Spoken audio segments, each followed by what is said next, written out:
Cuando estaba en la primaria, yo solía ser del cuadro de honor, sacar muy buenas calificaciones, participaba en concursos, los ganaba. Era todo un nerd. Pero, como te podrás imaginar, mi vida social no era muy buena. Sobre todo en los primeros 2 años de primaria.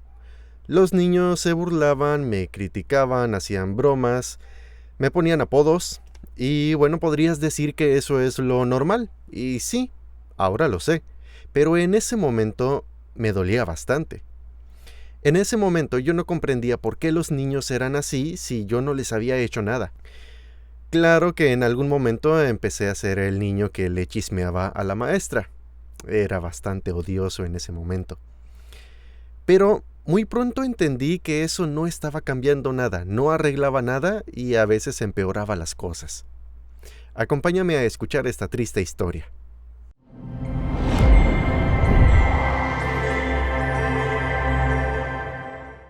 Yo me preguntaba por qué los niños me trataban así si no parecían tener una razón. A veces pensaba, les voy a hacer algo a esos niños para que de verdad tengan una razón para molestarme. Por supuesto que nunca me atreví, nunca les hice nada. Todo lo que hacía era quedarme ahí callado, observando. No como un acosador, sino como un niño que está tratando de entender las cosas que pasan a su alrededor, entender por qué los otros niños están haciendo eso, tratar de entender por qué las maestras solo les llaman la atención y siguen haciendo lo mismo una y otra vez. La maestra les llama la atención, los niños dicen sí, ya no lo voy a volver a hacer, pero lo vuelven a hacer, entonces la maestra les vuelve a llamar la atención diciéndole que no lo vuelvan a hacer, y así sin fin. ¿Por qué las maestras no hacían algo diferente si sabían que eso no funcionaba? ¿No les importaba o no se daban cuenta que no estaba funcionando? No lo sé. También me preguntaba, ¿acaso merezco que se burlen de mí solo por el tamaño de mi cabeza o por el color de mi piel?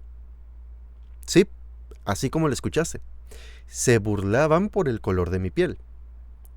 No te diré los apodos que me ponían. Y si acaso estás pensando, con tu color de piel no puedes saber lo que es el verdadero racismo y jamás lo vas a saber. Bueno, no creo que eso es algo que yo le diría a un niño de 6 años con baja autoestima, con mucha inseguridad, que no sabe cómo funciona el mundo, no sabe por qué las personas son así, le duele lo que le está pasando, que no lo habla con nadie, que no parece haber alguien que pueda ayudarle, que ha escuchado la historia de cómo las personas eran esclavas por su color de piel, pero no sabe por qué él parece estar pagando por algo que él no hizo y la gente parece ya no hacerlo. Yo no le diría a un niño de 6 años en esa situación que solo porque alguien está sufriendo peor, no quiere decir nada y no debería sentir nada y no debería quejarse. Luego trataba de ver otras opciones de por qué me estaban molestando. No solo mi color de piel, porque había otros 2 compañeros que tenían, pues, una piel bastante parecida. Pero solamente a mí me molestaban. No sabía por qué. Entonces empecé a pensar que quizá era por cómo era yo. Quizá los otros 2 compañeros eran más cool, más amigables, más divertidos, y yo no. Quizá era por eso. Yo, en cambio, era bastante callado, bastante serio, reservado. Ellos también sacaban buenas calificaciones, así que no era nada más eso. Fue así como empecé a pensar que simplemente a lo mejor les caigo mal yo, y nada más. Solo por ser yo. Me llegaba a preguntar, ¿acaso soy tan patético? ¿Acaso mi forma de ser es justificante para que se burlen de mí de esa manera? ¿Tanto les molestaba que fuera callado y aburrido? Aunque eso me llevó a querer ser un poco más amigable, más abierto, más platicador, menos aburrido. Y fíjense que en parte funcionó. No sé si también haya sido la edad, pero empecé a tener unos cuantos amigos, empecé a llevarme mejor con mis compañeros de clase. Seguía siendo serio y callado en general, pero entonces empecé a entender algo que le llaman llevarse pesado. Y por favor, recuerda que estamos hablando de llevarse pesado entre niños de primaria. No estamos hablando de universitarios de hace unas cuantas décadas. Entonces, al final de la primaria, creo que puedo decir que me iba muy bien, tenía amigos, aunque solo hablo con uno de ellos en este momento. Pero bueno, parece tener un final feliz esta historia. Hasta que llegó la horrible secundaria. Esa época en la que lo más importante es ser popular, tener amigos, tener novia. Bueno, eso no se me daba mucho. Imagínense a un pequeño niño de 12, 13 años, cabezón, nerd, con peinado chistoso, sin conocer a nadie, sin ser bueno para hacer nuevos amigos, entrando a la secundaria. Obviamente, los 3 años estuvieron llenos de burlas, bromas, incidentes con mi mochila, decepciones amorosas y uno que otro altercado mayor, pero será una historia para después. Otra vez podrías decir que pues es lo normal. Y claro, es lo normal, sí, pero ¿cómo se lo explicas a quien lo está viviendo en ese momento y sigue sin tener muy bien con quién hablar de ello? Sigue sin tener más recursos que platicar consigo mismo. En esta etapa, las bromas, las burlas, los apodos estaban llegando un poco más lejos, cada vez eran más pesadas. Fueron tan pesadas que en varias ocasiones me llegaron a decir que sería mejor que me diera un tiro.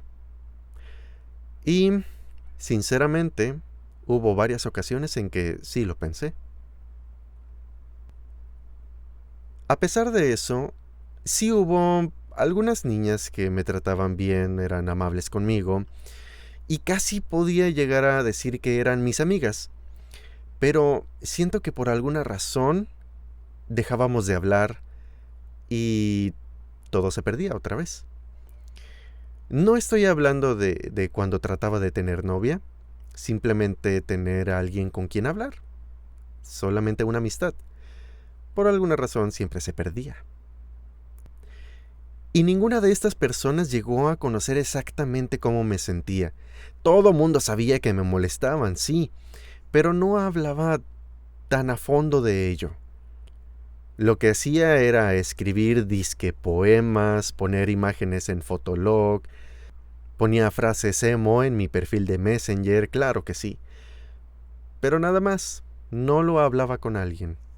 Por supuesto que me decían, defiéndete, haz algo. Incluso una maestra me regañó por eso, por no hacer nada. Un día me defendí, le di un librazo a uno de ellos en la mera oreja. Sinceramente se sintió bien. Nos llevaron a orientación a ambos. Yo iba furioso porque no iba a aceptar un regaño por algo que sucedió, ya que la orientadora ni las maestras habían hecho su trabajo. Entonces, yo no era el que merecía un regaño, sino los que me molestaban, la orientadora, las maestras, no yo. Recuerdo que estaba tan enojado que pasé de ser el niño callado que nunca dice nada a tener mi pequeña mini rebelión en la que sí le dije a la orientadora que estaba muy enojado con quienes trabajaban ahí en la escuela porque no estaban haciendo su trabajo, no estaban ayudándome. Lo que sucedió fue porque una y otra vez yo les dije lo que sucedía y como no me ayudaron, tuve que encargarme yo. Así que no iba a aceptar ese regaño. Y también le dije que no iba a aceptar la disculpa de mi compañero, porque yo sabía que solo lo estaba haciendo porque ella se lo estaba pidiendo, y no era verdad, y se lo dije. Recuerdo que se lo repetí. No le voy a aceptar esa disculpa que usted le está pidiendo porque es falsa. ¿Saben cómo lo tomó la orientadora? Demasiado tranquila, tan tranquila que parecía que no le importaba. No me dijo nada, no le dijo nada a él, no pasó nada más. Y entonces aprendí que los adolescentes eran demasiado crueles y los adultos unos incompetentes. La única persona con quien hablaba seriamente de todo esto era conmigo mismo. No confiaba en que nadie más me escuchara ni me dijera algo. Se empezaron a incrementar las dudas sobre mí mismo, sobre mi valía, sobre mi autoestima, sobre mi personalidad, sobre mi forma de ser. Me preguntaba si era tan patético que merecía todas esas burlas, todas esas molestias. Me preguntaba si les daba asco a las niñas, o si era tan aburrido que por eso nadie quería ser mi amigo. Me llegué a preguntar incluso sobre mi masculinidad. Mis gustos y mi personalidad no encajaban con los de los demás. Tampoco encajaban con los de las niñas. No era ni uno ni otro. Era como un niño defectuoso. Raro, en el mal sentido.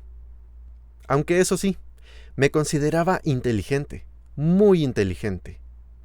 Pero creo que eso no era suficiente para agradarle a los demás. Una de las cosas que intenté hacer para ayudarme a mí mismo era entender la diferencia entre hombre y macho. Definitivamente no era un macho, y no quería ser uno, aunque sí quería ser aceptado por ellos. Tampoco era un hombre, porque apenas era un niño. Qué horrible era pensar que yo no era lo que debía ser y tampoco era lo que podía llegar a ser. Sentía que no era nada. En ese momento, yo no era nada. Pero he ahí la clave. En ese momento. Yo sabía que algún día podría llegar a ser un hombre, pero tendría que aguantar quién sabe cuántos años. Tendría que aguantar dentro de una sociedad en la que de los adolescentes se espera machos. Y yo no era uno y no lo iba a hacer. Solo me quedaba a esperar a ser un adulto. Mientras tanto, pasaba mucho tiempo pensando, analizando. Me preguntaba por qué la gente es así, por qué hacen lo que hacen, por qué dicen lo que dicen, por qué yo soy así, por qué yo hago lo que hago, por qué digo lo que digo. Me preguntaba por qué no era fácil hacer amigos. Me preguntaba por qué no me defendía lo suficiente. Me preguntaba por qué no soy como los demás. Una parte de mí estaba muy a gusto siendo como soy, pero no podía evitar tener esa sensación de querer pertenecer al grupo. Y fue en esa etapa de la secundaria en la que me decidí ser psicólogo, porque yo quería ser un profesional que sí hiciera su trabajo, que sí supiera qué hacer, no como las orientadoras o las maestras, aunque no me refiero a dar clases, porque eso lo hacían muy bien, sino me refiero a tratar con los alumnos, a cambiar las cosas, a apoyar a quienes necesitan del apoyo, porque parecía que nadie sabía qué hacer o que no les importaba. Creo que durante esa época de la secundaria, mi mecanismo de defensa era precisamente querer saber por qué la gente es así, por qué yo soy así, entender la mente y el comportamiento humano.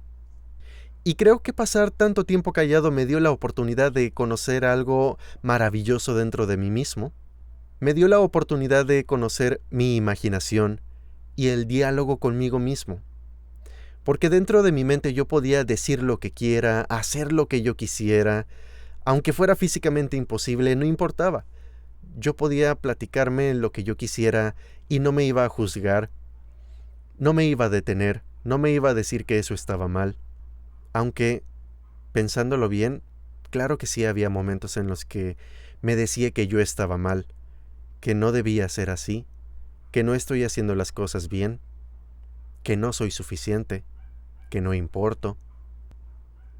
Y a veces me decía que probablemente era mejor que yo no estuviera, sería más fácil para todos. Pero aquí entra algo que aprendí de mis padres, y creo que eso es lo que me salvó. La curiosidad de preguntarme por qué. ¿Por qué pensaba yo eso? ¿Por qué pensaba yo que era mejor no estar? ¿Por qué no hacía nada? ¿Por qué los demás eran así? ¿Por qué me trataba tan cruelmente yo mismo?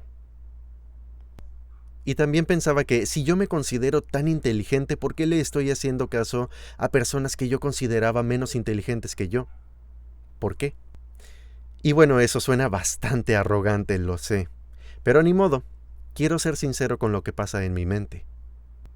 Llegué a odiarlos, a detestarlos. Tuve pensamientos que serían preocupantes para cualquier maestro o cualquier otro adulto. No te diré exactamente qué son, pero podrías imaginártelo. Y lo pensé con libertad porque lo pensaba solo en mi mente y yo sabía que no lo iba a hacer. No me sentía mal por pensarlo. Bueno, a veces un poquito. Te cuento esto porque es parte de la historia de cómo llegué a este lugar, cómo fue que me interesó la mente y el comportamiento humano. Y te cuento esto también porque la mente tiene su lado, digamos, oscuro, que no es agradable, casi nadie quiere aceptar. Pero no porque tengas ciertos pensamientos inmediatamente eres una mala persona. Es más complicado que eso. Tampoco quiere decir que cualquier pensamiento que tengas ya lo vas a llevar a la realidad. Esa es una gran diferencia. Por ejemplo, yo pensé varias veces en quitarme la vida, pero al mismo tiempo sabía que no lo iba a hacer. Y obviamente no lo hice. Quería hacer muchas otras cosas, pero no las hice. A veces la mente puede llegar a ser muy escalofriante, pero para domarla no debes huir de ella. Debes crear un lazo con ella, con toda tu mente, con todo lo que pase en ella, no nada más las cosas agradables. Y bueno, sobre esta historia hubo muchos giros, hubo muchos más detalles que no te he contado, hubo mucho aprendizaje, mucho sufrimiento, mucho sufrimiento, pero esa historia aún no termina. Si te interesa la inteligencia emocional, la superación personal, el desarrollo personal, la psicología, la filosofía, el abrir tu mente realmente, desarrollarte como persona, si quieres conocer por qué eres así, por qué tu vida es así y cómo puedes cambiarlo, te invito a seguir Oscuro Cofre de Maravillas. Gracias por escuchar mi historia. Nos vemos en el camino.